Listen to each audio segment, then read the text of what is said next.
గురుదేవా, ఈ సృష్టి మొత్తం గూడా స్త్రీ మీద నడుస్తుంది. అవును.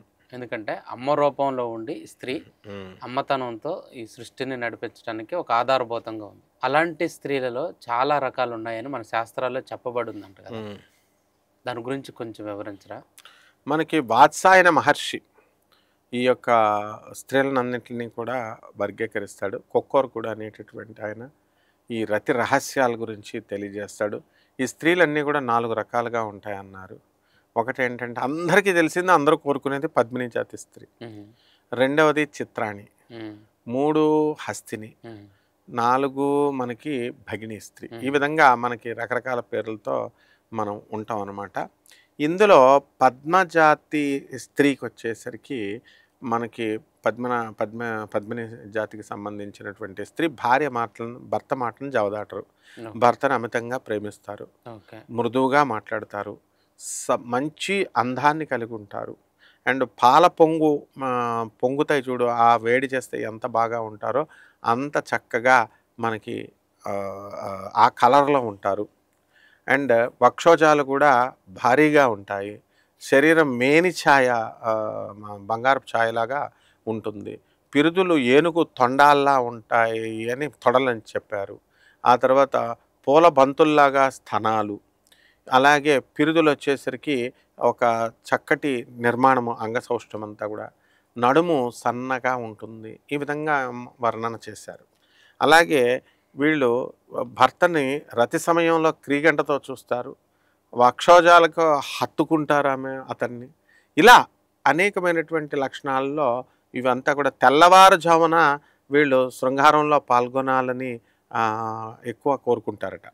అలాగే ఈ పద్మిని జాతి స్త్రీని ఎవరైనా సరే ఒక 10 మందిలో మనం చూసినప్పుడు వాళ్ళ మీద నుంచి మనం చూపు మార్చుకోలేం.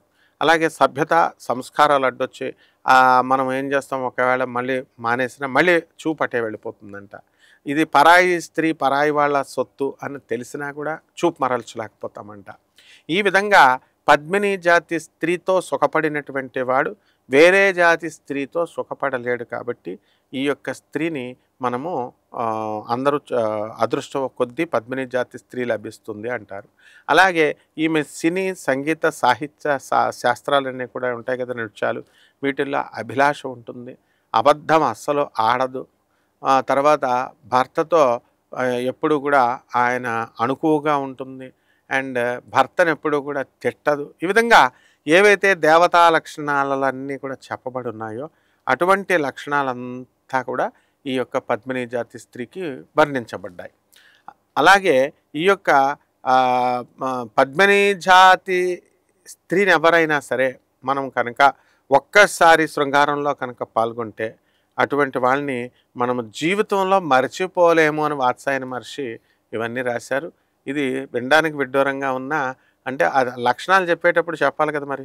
కాబట్టి తీపి పదార్థాలని, ఆ తర్వాత ఆమె మధుర పదార్థాలను బాగా ఇష్టపడుతుందంట. అలాగే శరీరం నుంచి ఒక సుగంధం వాసన వస్తూ ఉంటుంది. పద్మము, కలవ పువ్వు వాసన ఎలాగైతే పూల వాసన వస్తుందో ఆ విధంగా వస్తుందంట. అలాగే ఆమె కళ్ళంతా కూడా దొండపండుల్లాగా పెదవులు, కళ్ళు, నయనాలంతా కూడా పూల రేకుల్లా ఉంటాయంట. ఈ విధంగా మృదు స్వభావి, తన యొక్క వాక్కులతో మధురిమను ఇచ్చేస్తుందంట. అండ్ శృంగారంలో ఉన్నప్పుడు తన యొక్క మధుర వాక్కులతో కొంచెం సిగ్గుపడుతూ తాను చూసేటటువంటి క్రీగంటతో అవతల వ్యక్తి పరవశించిపోతాడు భర్త. ఈ విధంగా ఇతరులకి ఎట్టి పరిస్థితుల్లో ఆమె దక్కదు. అంటే తన భర్త ఎలా ఉన్నప్పటికీ, ఎలా ఇది చేసినప్పటికీ కూడా తన భర్తని మలుచుకోగలిగేటటువంటి కెపాసిటీ, ఆ సంసారాన్ని ఒక చక్కగా తీసుకెళ్ళగలిగేటటువంటి నడక ఇవన్నీ కూడా పద్మిని జాతి స్త్రీల్లో ఉంటాయి. గురుగారు, ఇప్పుడున్న హీరోయిన్స్‌ని మనం పద్మిని జాతి స్త్రీలతో పోల్చవచ్చా? పోల్చకూడదు. హీరోయిన్స్ అందరూ సౌందర్యం ఉంటే ఉండొచ్చు అందంగా. అయితే వాళ్ళకి సినీ, సంగీత, సాహిత్య రంగాల్లో అభిలాష ఉంటే ఉండొచ్చు. కానీ మృదుత్వంతో ఆ భాషణ, ఇప్పుడు ఒక్కొక్క హీరోయిన్ ఉంటుంది, పైకి మంచిగా స్మూత్‌గా కనబడుతుంది. కానీ కఠినంగా మాట్లాడుతుందేమో కదా! అందం రూపం ఒకటే కాదు, రూపము, వ్యక్తిత్వము. అందువలన ఎక్కువ వీళ్ళంతా కూడా తారలంతా కూడా ఎక్కడి నుంచి వస్తారు? ధృవతారలు అంటారు వీళ్ళని. తారలు వస్తారు. కాబట్టి ఎక్కడో అరుదుగా ఒకళ్ళు ఇద్దరు మంచోళ్ళు ఉన్నారనుకో, వాళ్ళని పద్మిని జాతి స్త్రీల కింద మనం కోణగించవచ్చు, పరిశీలించవచ్చు. అయితే అందరూ క్యారెక్టర్ విషయంలో కూడా వీళ్ళు చాలా మంచిగా ఉండాలి. పద్మిని జాతి స్త్రీ క్యారెక్టర్ విషయంలో కూడా చాలా బాగుండాలి. ఇప్పుడు క్యారెక్టర్ విషయంలో మంచిగా ఉన్నటువంటి హీరోయిన్స్, అందంగా ఉన్నటువంటి హీరోయిన్స్, కోపం అస్సలు రాకూడదు, మృదు స్వభావంగా ఉండాలా, చలాకీగా ఉండాలా, ఈ లక్షణాలన్నీ కూడా ఉంటే అప్పుడు వాళ్ళతో మనం పోల్చొచ్చు. కానీ అరుదుగా దొరుకుతారనమాట. అంటే ఇప్పుడున్న సమాజంలో పద్మిని జాతి స్త్రీలు అనేవాళ్ళు లేరన్నట్టే అంటున్నారు మరి. అరుదుగా ఉంటారు. పద్మిని జాతి స్త్రీ అనేటటువంటిది ఒక చకోర పక్షిలాగా ఉంటుంది. అండ్ ఒక దేవకన్యలాగా ఉంటుంది. దేవతా లక్షణాలు ఉండాలి. అత్తమామలను అందరినీ మంచిగా చూసుకోవాలి. భర్త కావాలి కానీ మరి భర్తని కన్నా తల్లిదండ్రులు వద్దనేటటువంటి ఈ బుద్ధిహీనులు ఎలా అవుతారు పద్మిని జాతి? ఇప్పుడు భర్తనికి కావాలి కానీ భర్తను పెంచినటువంటి తల్లిని వద్దన్నావంటే అక్కడ నువ్వు శంకిడి జాతి దాని అయిపోయావు. మరి అత్తలు కూడా అలాగే చేస్తున్నారు కదా. వాళ్ళు ఏం చేస్తున్నారు ఈ అత్తలు? వీళ్ళు కూడా పద్మిని జాతి స్త్రీలు అవ్వాలి కదా. నీకేం పని? నీవు పెళ్లి చేసావు, వాళ్ళ కాపరాన్ని వాళ్ళు చేసుకొని ఇవ్వాలి కదా, కొడుకుని కోడలు. నువ్వు ప్రతి దాంట్లోకి సలహా పెడితే నువ్వు పద్మిని జాతి ఎలాగవుతావు? నీ కూతురులో ఆడబడుచులు నోరు మూసుకొని నువ్వు పెళ్లి చేస్తే వాళ్ళ సంసారాల్లోకి వేళ్ళు పెట్టకూడదు. పెట్టడం వల్లే వాళ్ళని పద్మిని జాతి స్త్రీలు ఎలా అవుతారు? ఆ ఆడబడుచులు అంటే మిమ్మల్ని చూసి ఆ పిల్ల అలా మారుతుందో ఆ పిల్ల కూడా ఇలాగే మారుతుంది. ఒక పెళ్లి విషయంలో నా స్టూడెంట్ చేసింది చెప్తాను. ఆమె భర్త యొక్క పెళ్లి కుదిరిపోయినాయి, అన్నీ అయిపోయినాయి, తాంబూలాలన్నీ తీసేసుకున్నారు. ఈ లోపల వాడికి సిబిల్ స్కోర్ చూసిందంట. సిబిల్ స్కోర్ సరిగ్గా లేదని నాకు ఈ పెళ్ళి వద్దని క్యాన్సిల్ చేసింది. అంటే వీడికి భవిష్యత్తులో ఇల్లు కొండు, వీడికి లోన్ రాదు, తర్వాత వెహికల్ రాదు, ఇంక వీడు ఎందుకు అని చెప్పి వీళ్ళ పద్మిని జాతి స్త్రీలా? ఇప్పుడున్నటువంటి పద్మిని జాతి మహిళలంతా కూడా బిర్యానీలు తింటారా ఏంటి? అత్తమామలు చూడకుండా చక్కగా విల్లాస్లో ఉంటూ, తర్వాత గేటెడ్ కమ్యూనిటీస్లో ఉంటూ, తర్వాత రోజు పబ్బులకి పార్టీలకి ఇలా వెళ్ళేటటువంటి వాళ్ళు పద్మిని జాతి స్త్రీలు ఎలా అవుతారు నాయన? ఎక్కడో ఉంటారన్నమాట మహానుభావులు. అందరినీ అనకూడదు మనం. ఒక 5% మంది ప్రపంచం మొత్తం మీద పద్మిని జాతి స్త్రీలు ఉండొచ్చు. అందులో లేరని కాదు. అంటే మనం అలా చూడగానే అనిపించాలన్నమాట.